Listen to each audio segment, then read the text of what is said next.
అనే పదం మన ఇద్దరిని కలిపింది. మనసులు వేరైనా మనసు ఒకటే.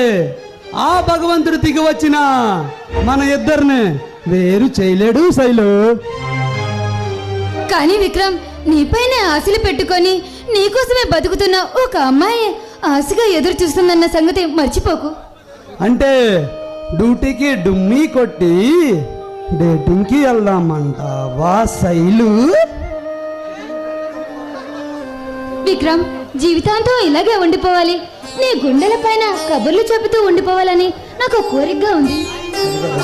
అబ్బా సిగ్గే, మీ ఆడవాళ్ళు వద్దు వద్దు అంటే కావాలి కావాలి అనే కదా అర్థం. అబ్బా, మీ మగవాళ్ళు మాత్రం తక్కువ ఏంటి? ఛాన్స్ దొరికితే అసలైన మ్యాటర్లోకి వెళ్ళిపోవాలని చాలా విశ్వ ప్రయత్నాలు చేస్తారు అంతే.